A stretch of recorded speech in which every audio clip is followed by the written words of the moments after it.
Hello friends, welcome back to my YouTube channel Ojasvi English Classes. How are you all today and how is study going on? I think you are preparing very well. And guys, today we will discuss about the most important poet John Milton, and this is the fifth video of this series, most expected MCQs. Okay, so then we will start without any further delay. First, I want to say one thing more, guys. Please subscribe channel if you didn't subscribe yet, and please do like, share, and subscribe also. Okay, and comment last how you scored. Okay.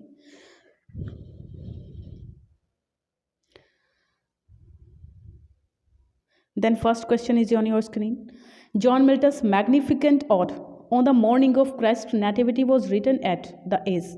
तो यहाँ पे पूछा गया कि on the morning of Christ nativity, ये जो odd है इनकी, ये कौन सी एज में इन्होंने लिखी थी, कितनी एज के ये थे उस टाइम पे, 24, 21, 26 या फिर 35।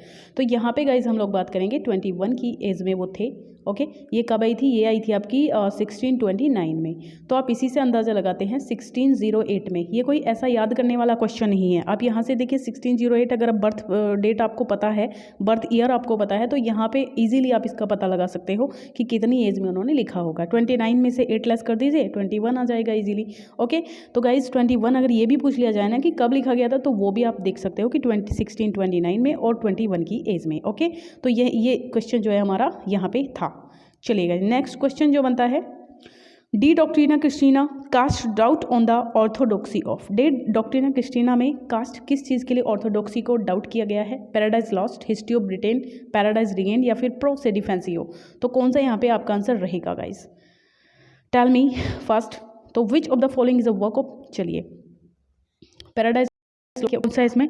तो C option is right here guys. Okay, C option is right here because De Doctrina Christiana, ये क्या है, ये इसका मतलब क्या है? On Christian Doctrine cast doubt on the orthodoxy of the Paradise Regained, right? It is a theological treatise of the English poet John Milton containing a systematic exposition of his religious views. Okay, next question. When the assault was intended to the city is a sonnet written by, ये एक sonnet है। आपको पता है कि when the assault was intended to the city, तो ये किसकी सोनेट है? मिल्टन की है। इसीलिए ये क्वेश्चन तो आप बहुत अच्छे से लगा सकते हो, इसमें कोई दिक्कत वाली बात ही नहीं है ना। तो गाइज यहाँ पे अगर हम बात करें ये कब आई थी, ये भी आप बता दीजिए मुझे फटाफट से। तो यहाँ पे 1642 की बात करेंगे। कब आई थी ये? 1642 में आई थी। बस इतना ही पता होना चाहिए। विच of the following is a work by Milton, कौन सा वर्क यहाँ पे मिल्टन का है? Novum ऑर्गेनम, day Doctrina Christina, Endymion या फिर प्रोथैलेमियन। तो यहाँ पे आपको बताना है। तो गाइज ये जो डे डॉक्ट्रिना क्रिस्टीना है, यही हमारा जॉन मिल्टन का हो जाएगा। बाकी नोवम ऑर्गेनम की बात करें तो ये आई थिंक फ्रांसिस बेकन का है, और एंडीमियन की बात करें तो ये जॉन कीट्स का है, राइट? तो डे डॉक्ट्रिना क्रिस्टीना ये आया था हमारा, और अभी मैंने आपकी डेट भी बता दी है आपको, 1642, right? Next question is here, who called Milton God gifted organ voice of England. बहुत इंपॉर्टेंट है ये, who called Milton God gifted organ voice of England. किसने कहा था? अर्नोल्ड ने, वर्ड्सवर्थ ने, ग्रे ने या फिर टेनिसन ने? तो यहाँ पे डी ऑप्शन सही हो जाएगा। टेनिसन ने इनको कहा था, क्या कहा था? God gifted organ voice of England, right here guys. Okay, next question is Milton's paradise lost, he has no trait of personal element, it is notable for its autobiography। कौन सी बात यहाँ पे मिल्टन पैराडाइज लॉस्ट के लिए है? he has no trace of personal element, इसमें कोई personal element नहीं है। it is notable for its autobiographical passages, ठीक है, ऑटोबायोग्राफिकल पैसेज नोटेबल हैं। इज क्वाइट ऑब्जेक्टिव है, has none of the above qualities, या फिर इनमें से कोई भी क्वालिटीज़ नहीं है। तो कौन सा इसमें सही आपका आंसर रहेगा गाइज? फटाफट से बता दीजिए मुझे। तो यहाँ पर अगर हम बात करें इसकी, तो बी ऑप्शन सही हो जाएगा। B option is right here, is notable for its autobiographical passages, ठीक है। नेक्स्ट क्वेश्चन बनता है, who is the hero of Paradise Lost. यहाँ पे आप कंफ्यूज हो सकते हैं, क्योंकि यहाँ पे कंफ्यूज होना लाजमी है, बिकॉज सैटर्न को भी बताया गया है कुछ लोगों ने, और कुछ लोगों ने गॉड को, कुछ लोगों ने एडम को। तो यहाँ पे देखते हैं क्या सही आंसर रहेगा। तो गाइस एडम बिल्कुल भी नहीं है यहाँ पे, सॉरी सैटर्न बिल्कुल भी नहीं है। एडम जो है इस पैराडाइज लॉस्ट का हीरो है, राइट? वैसे तो ब्लेक ने सैटर्न को भी कहा है बुक फर्स्ट के according. Paradise Lost has been praised for its, किस चीज़ की प्रेज होती है पैराडाइज लॉस्ट में? Lightness of touch, grand style, satirical, मतलब इसकी किस चीज़ की हम प्रेज करते हैं बहुत ज़्यादा? तो ग्रैंड स्टाइल में है ये। ठीक है, मिल्टन हैज़ ग्रैंड स्टाइल, तो यही इसका आंसर हो जाएगा। नेक्स्ट क्वेश्चन पे चलते हैं जल्दी से, फटाफट से, ठीक है। चलिए, यहाँ पे गाइज पैराडाइज लॉस्ट मैंने आपको बहुत बार बता दिया है, ये एक ब्लैंक वर्स में लिखी गई पोएम है, ओके। और इसकी बात करें तो फर्स्ट वर्जन 1667 में आया था, सेकंड वर्जन की बात करें तो 1674 में आया था। इसमें 10 बुक थी, इसमें 10 बुक थी और इसमें 12 बुक थी, राइट। और क्या बता सकते हो उसके बारे में, बस गाइज इतना काफ़ी है जानना आपके लिए, यही आएगा अगर आएगा तो। चलिए, नेक्स्ट क्वेश्चन है, from which book has it been taken, to be weak is miserable doing और सफरिंग, है ना। To be weak is miserable doing और suffering, Tempest, Paradise Regained, the Prelude या फिर पैराडाइज लॉस्ट। किसकी लाइन है ये आपको बताना है। तो यहाँ पे डी ऑप्शन हमारा राइट रहेगा। किसकी लाइन है गाइज, पैराडाइज लॉस्ट की लाइन है। किसके द्वारा कही गई है, सेटन के द्वारा कही गई है। Next question, Milton's poetry is a mirror in which the writers character is very clearly reflected. Milton's की जो पोएट्री है वो एक मिरर की तरह है, जहाँ पे जो राइटर्स हैं उनके कैरेक्टर बिल्कुल शीशे की तरह साफ नजर आते हैं, रिफ्लेक्ट करते हैं। तो हु मेड दिस स्टेटमेंट, किसने ये स्टेटमेंट दी है, वेरिटी, मैकमिलन, पैटिसन या फिर बुश, किसने ये स्टेटमेंट दी है ये आपको बताना है। तो बी ऑप्शन सही हो जाएगा, यानी कि मैकमिलन की ये स्टेटमेंट है, ओके गाइज। चलिए, और Macmillan is a British publishing company traditionally considered to be one of the big 5, okay. Macmillan जो थी वो एक ब्रिटिश पब्लिशिंग कंपनी थी, ये मत समझिए कि ये कोई इंसान था, ये एक कंपनी थी, ब्रिटिश पब्लिशिंग कंपनी थी, ट्रेडिशनली कंसीडर्ड। और यहाँ पे बिग 5 मतलब उस टाइम की जो 5 कंपनी होती थी पब्लिश, जो मोस्ट फेमस थी उनमें से वन थी, राइट। चलिए, नेक्स्ट क्वेश्चन क्या है जी, एज ऑफ मिल्टन कौन सा होगा इसमें से, 16 से लेके 21 से 1681 तक, 1620 से 1665 तक, 1625 से 1660 तक, या फिर 1628 से 1655 तक। तो यहाँ पे इसको कहा जाता है गाइज ऑप्शन सी, यानी कि 1625 से लेके 1660 तक की एज को मिल्टन एज कहा जाता है, ओके गाइज। और 1608 में पैदा हुए थे, 1674 में इनकी डेथ हो गई थी, 1674 में डेथ हो गई थी, ओके।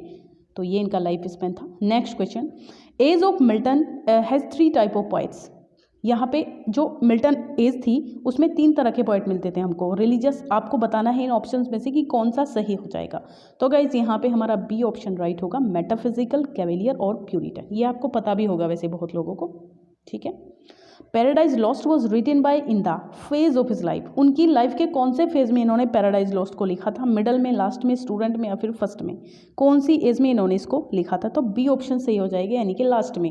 अब आप देख लीजिए 1667 में आई थी, फिर 1674 में आई थी, और 1674 में तो इनकी डेथ भी हो गई थी उसी ईयर में, ठीक है। तो यहीं पर ये जो लास्ट फेज था इसी में, इसको बिना याद किए भी आप लगा सकते हैं। Solitude is sometimes best society, from which work this statement is occurs। कौन से वर्क से ये स्टेटमेंट ली गई है, paradise regained, commerce, paradise lost या फिर सैमसन एगोनिस्ट। किससे ये लाइन आपको मिलती है फटाफट से बता दीजिए। तो यहाँ पे सी ऑप्शन सही हो जाएगा, यानी कि paradise Lost is right here. Paradise Lost में बुक 9 के अंदर ये लाइन है। In the year 1637, Milton confided to his friend that he had fixed his mind upon writing some monumental poetic work। यहाँ पे कहा जा रहा है कि 1637 में जो मिल्टन थे उन्होंने कन्फाइड किया था, अपने एक फ्रेंड को बताया था कि मैं क्या कर रहा हूँ, मैं एक मोन्यूमेंटल पोइटिकल वर्क लिखना शुरू कर रहा हूँ, फिक्स हो गया है मेरा माइंड उसके लिए। तो टू हुम, कौन था वो मित्र इनका जिसको इन्होंने ये इन्फॉर्मेशन दी थी, Richard Powell, Edward King, Henry Lawes या फिर डियोडेटी। तो किसको इन्होंने, Milton confided to his friend that he had fixed his mind, कौन से वो मित्र थे, मतलब एक तरीके से ये बताना है कि कौन से अपने मित्र के लिए इन्होंने ये कहा है। तो Edward king, Richard Powell, Henry Lawes या फिर डियोडेटी, कौन होगा इसमें। तो यहाँ पे हो जाएगा आपका एडवर्ड किंग, ठीक है। B option is right here, Edward King आपका आंसर हो जाएगा। गाइज पता है आपको कि 1637 में Milton confided to his friend work Edward King that he had fixed his mind upon writing some monumental poetical work, ठीक है। और एडवर्ड किंग जो थे वो डाइड हो गए थे क्योंकि ड्राउनिंग, डूबने की वजह से डाइड हुए थे। ये भी आपको पता होना चाहिए, कभी कभी माइनर क्वेश्चन भी बन जाते हैं, ठीक है। तो आयरलैंड में जा रहे थे वो उस टाइम पे, तो तब उनकी डेथ हो गई थी। तो मिल्टन ने एक एलिजी भी फिर इनको डेडिकेट की थी 1637 में, कौन थी, Lycidas, okay. Next question, the mind is its own palace it is itself can make a heaven of hell a hell of heaven occurs in। कहाँ होती है ये line present? Lycidas, paradise regain, commas, paradise lost. कहाँ पर आपको ये line मिल रही है? तो डी ऑप्शन सही हो जाएगा गाइस, पैराडाइज लॉस्ट। इस टाइप की लाइंस जो हीरोइक लगती है ना सुनने में एकदम से, वो पैराडाइज में हैं और कहीं भी किसके द्वारा गई हैं? मैक्सिमम लाइन सैटर्न के द्वारा कही गई हैं। तो आपको पता है कि पैराडाइज लॉस्ट जो है वो ब्लैंक वर्स में लिखी गई, 1667 में आई थी। ओके, तो यहाँ पे ये ओवर हो जाता है question. Of which poem is the following line a part? कौन सी पोएम का पार्ट है ये following line? For them no more the blazing heart shall burn, Lycidas, the Scholar Gypsy, Gray's Elegy या फिर इन मेमोरियम। किसकी लाइन है ये? तो यहाँ पे हम बात करेंगे लिसिडस, यानी कि ये लाइन लिसिडस की है। ओके, चलिए नेक्स्ट क्वेश्चन क्या बनता है जी? ऑन विच मिल्टन वॉज, यही है ना? हाँ, मिल्टन क्या थे? Elizabethan poet, belated Elizabethan poet, Jacobean poet या फिर क्लासिकल पोइट? तो कौन सा यहाँ पे आप देंगे उपाधि इनको? तो यहाँ पे दिया जाता है गाइस बी ऑप्शन, यानी कि बिलेटेड एलिजाबेथन इनको। ओके, ये एक ऐसे पोइट थे जो दो तीन मतलब एक तरीके से एक तरीके से हमारा टाइम पीरियड रहा भी थे ये, और ये आपके प्यूरिटन भी थे, और ये आपके जो हैं बिलेटेड एलिजाबेथन भी थे। ओके, चलिए नेक्स्ट जो क्वेश्चन हमारा बनता है वो क्या है? Who overcomes by force hath overcome but half his foe, the line occur in. ये लाइन आपको कहाँ पर मिलती है? ये बहुत इंपॉर्टेंट लाइन है गाइज। अभी तक अगर चैनल आपने सब्सक्राइब नहीं किया है तो फटाफट से सब्सक्राइब कर लीजिए, क्योंकि आगे भी आपको ऐसे ही क्वेश्चन मेरी तरफ से मिलते रहेंगे। और लाइक शेयर जल्दी से कर दीजिए, और लास्ट में कमेंट भी कर दीजिएगा कि आपके कितने मार्क्स बने हैं, मतलब कितना स्कोर किया है 25 में से आपने। तो who overcomes by force hath overcome but half his foe, ये कहाँ पर है लाइन? Venus and Adonis, Paradise Lost, Tintern Abbey या फिर क्रिस्टाबेल? किस में मिलती है आपको? तो बी ऑप्शन सही है, यहाँ पे भी पैराडाइज लॉस्ट की ही लाइन है ये। ठीक है, चलिए नेक्स्ट जो क्वेश्चन है, who of the following is not a British? इनमें से कौन सा एक ब्रिटिश नहीं है? John Milton, William Shakespeare, William Wordsworth. देखिए ऊपर के तीनों तो आपको पता है पक्के से कि ब्रिटिश हैं, और ये जो हमारा डी ऑप्शन है ये सही नहीं है। कैथरीन फ्रैंक जो है वो ब्रिटिश नहीं थे। ओके, कैथरीन जो फ्रैंक थे वो ब्रिटिश नहीं थे, है ना। ये एक अमेरिकन ऑथर थे। क्या थे? अमेरिकन ऑथर थे, बायोग्राफर थे, है ना। और ये जो थे लिविंग इंग्लैंड। ओके, नेक्स्ट जो क्वेश्चन है हमारा, now globed the firmament with living sapphires Hesperus that led in book 4th line 605 of Paradise Lost, what does permanent means? इस लाइन में आपको परमानेंट का मीनिंग बताना है।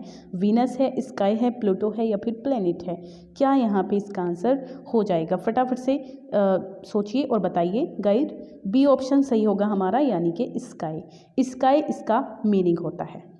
चलिए, सेफायर्स मीन्स होता है sapphire, Hesperus means another name for Venus. ठीक है, हेस्पेरस की बात करें तो वीनस को कहेंगे हेस्पेरस। ओके, सेफायर्स ही रहेगा, वीनस को हेस्पेरस कहेंगे, और जो फर्मानेंट है ये होगा स्काई के लिए, राइट।